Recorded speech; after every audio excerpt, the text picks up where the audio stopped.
Ladies and gentlemen, my name's Stryftek, and I'm here to ask and answer one simple question. Is it worth your time? On trial today, Resident Evil 7 Biohazard.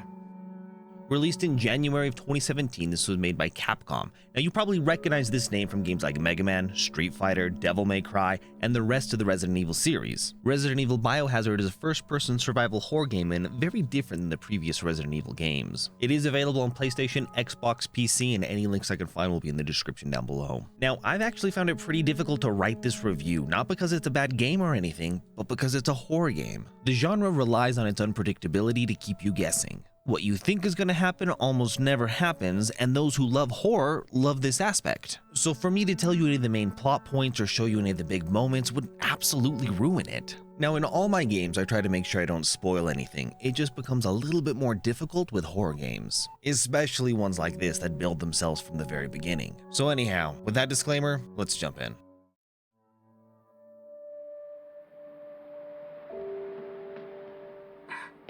Hey, baby!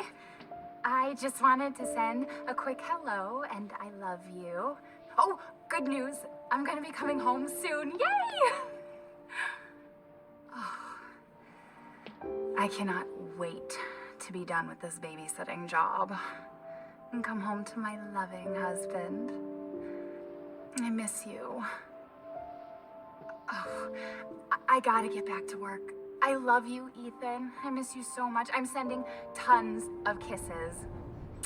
Bye, baby.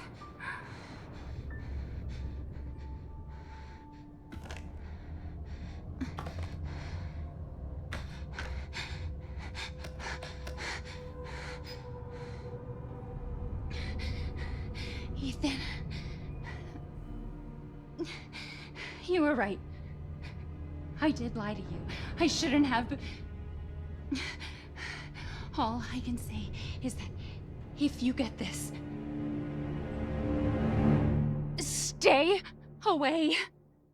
You play as Ethan Winters. Your wife Mia goes missing during a babysitting job and is presumed dead. Yeah, the story starts off like that, just drops it on you. 3 years later, you get an email with a video from Mia telling you to go save her. It's Mia.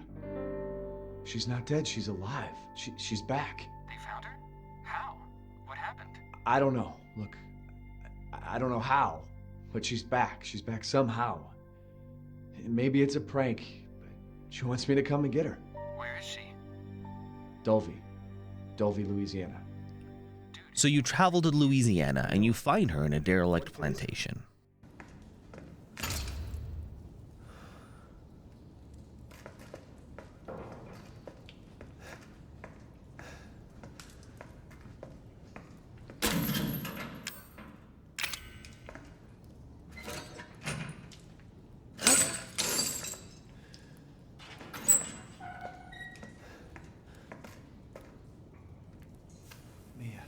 Thank God I found you.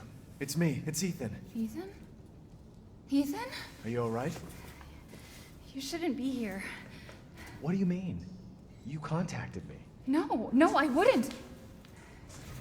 Did I? Did anyone see you? Did he see you? Hey, who else is here? What the hell's going on? Daddy's coming. We need to go. Daddy? We need to go now! And though it seems to be Mia, she doesn't always seem to be herself. At first, you both attempt to escape, but moments later, she shifts and attacks you.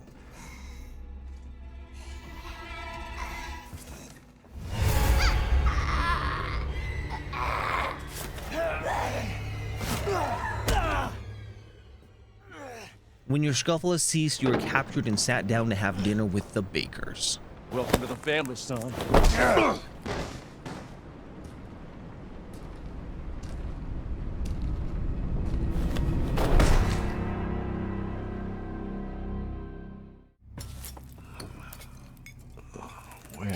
Where am I? What the hell? Rise and shine, sleepyhead. It's time for supper. Who are all you people? Where's Mia?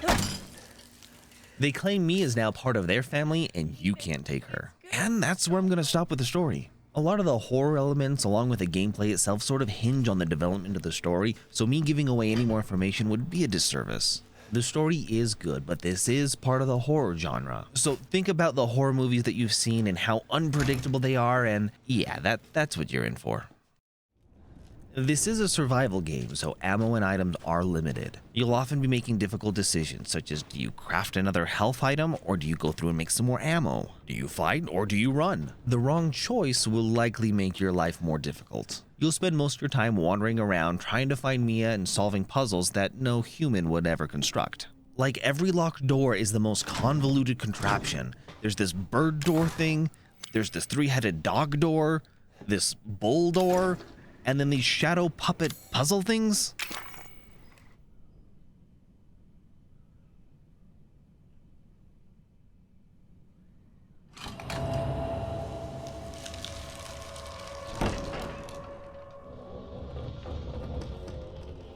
Now sure, if this was a fantasy game, we'd probably be looking for a crystal to open a door, or finding 3 pieces to a Triforce, or something along those lines. But those fit in the fantasy genre. The horror genre typically leans more into the realism to try to make things scarier, and running into all these convoluted contraptions just sort of broke the immersion just a little bit. But they've constructed this atmosphere of pure tension where you're always on edge, and they've made the antagonists and the story just crazy enough that the puzzles actually sort of fall into place. My biggest complaint with all the gameplay is Ethan needs to work on his cardio. He sprints so slowly. If I was trapped in a house being chased by someone, I'd be booking it. I'd be tossing things behind me, trying to obstruct his path, make it more difficult. But Ethan, it feels like he's going for a slow jog. I'm an old man, son. You can't take on an old man?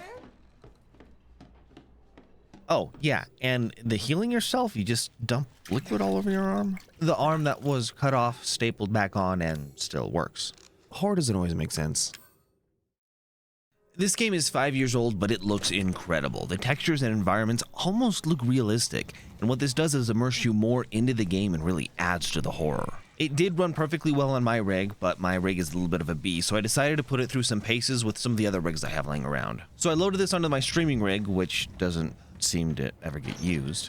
But anyway, that rig is a 1080 Ti, which is technically a 5-year-old card, but still punches well above its weight class. You don't get any of the fun RTX features, but it's still an exceptional card. The CPU is an i7-4770K. It was released in 2013, so that makes it about 9 years old. So before I loaded the game up, I jumped into GeForce Experience and just let it recommend whatever settings it wanted. And then depending on how they turn out, I'll usually tweak them from there. So we had everything on basically the highest settings running at 1440p, and we never dropped below 80 frames, and the frame timing was always perfect. I dropped the resolution to 1080p and things only improved. I would never go below 100 frames. But then for fun, I decided to push everything to max settings and see how it would do. And at 1080p, it was actually fine. I don't think I ever dropped below 60 frames, and though the frame timings did get a little higher than they should have, it was totally playable. On the contrary, when I put things to 1440p and left everything at max, we were dropping all the way down to 40 frames.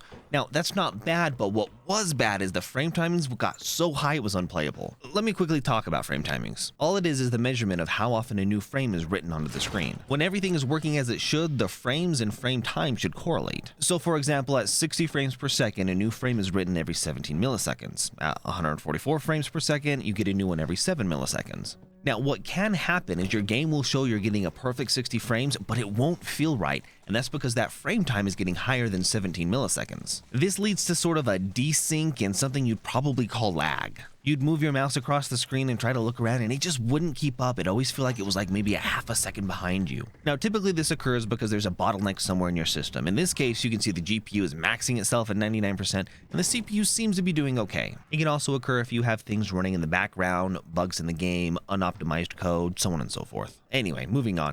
I then threw in a GTX 980 into that same machine. Now, the 980 was released in 2014, so 8 years ago. I let the GeForce Experience again try to tell me the best settings, but nothing seemed to change, so there may have been something cached I needed to get rid of. It recommended 1440p, and when I loaded up into the game to try and play it, honestly, it was unplayable. Now, I was able to drop a handful of the settings to get it into a playable state, but honestly, the loss of quality was just not worth it. So I dropped it down to 1080p and things were fine. We dropped down into the 50s, but the frame timing seemed to keep up and I didn't mind at all. With a handful of more tweaks, I was able to get a solid 1080p 60 frames per second experience with this setup. Then, just for fun, I decided to put everything as low as it would go just to see what it would look like. So here it is, 400p, everything at its lowest setting, and honestly, it looks like a pixel game. Now, if you want a deeper dive on this or you're interested in the console side of this, I highly recommend checking out Digital Foundry's channel. They do an incredible analysis of this game across PlayStation, Xbox, and PC. One last thing I want to talk about is FOV, or field of view. On the PC version, there's an option to change the field of view between 70 and 90 degrees. On the console, it's locked at that 70 degrees. And here, let me just show you what this is doing. We're going to start at the max of 90, and we're going to go down in each of the 5-degree increments until we hit 70. Notice anything missing from the smallest one and the biggest one? There is tons of information on the sides of the screens that you don't get when playing at such a small FOV. Worse than that, low FOV is the #1 reason people often feel sick or get headaches while playing games. Now, the human eye has about 140 degrees of FOV, give or take, and most people just refer to this as their peripheral vision. So try this. Stare at a point straight ahead of you, and without looking away from it, try to just divert your attention to what's on your far right or far left. Now, it's not perfectly focused or clear, but it is there and your brain can see it, and subconsciously it processes and uses this information. A 70-degree FOV is taking what you can see right now and cutting it in half. So if you sort of pretend your hands are binoculars and bring them up in front of your eyes, that's basically what you're going to see with a 70-degree FOV. You've cut out everything on the two sides, a little bit on the top, and even a little bit on the bottom. And if you try to walk around like that all day, you're gonna feel sick. Your brain's just not used to it. It's missing all the information that it had before. That's not saying your brain's not gonna get used to it. Many console players are totally fine with a 70-degree FOV because that's all they've been accustomed to. For me personally, I think the sweet spot is about 103 degrees when I'm playing a first-person game. Going as low as 90 degrees is okay. I don't like it, but it is fine. I was able to play this game without any nausea or a headache, but any lower is awful. So next time you're feeling a little bit sick while playing a first-person shooter, see if you can up that FOV a little bit. I did not remember if there were any songs in this game. I remember a whole bunch of ambient background noise and everything, but no songs. Luckily, Spotify has the soundtrack, and after giving it a listen, there really weren't any songs. The vast majority of the soundtrack is purely atmospheric, used to enhance the scare factor, and it does this extremely well, almost too well. So the soundtrack certainly did its job, but it's not one you're probably gonna go be listening to later. So, is it worth your time? This one's actually really simple. If you love horror, then yes. This is one of the best horror games I've played in a long while. Now, if you don't like horror, well, you're probably not gonna like this game. While there are some other aspects of the game that might interest you, it's just so heavily embedded into that horror aspect that if you don't like that genre, you won't like this game. My name's been Stryftek, and thank you for watching. Making it this far means you found this video to be worth your time, or you love the sound of my voice. Though I guess you could have fallen asleep at your keyboard too. All of those mean you should probably like and subscribe. And I'll see you next time on Is It Worth Your Time?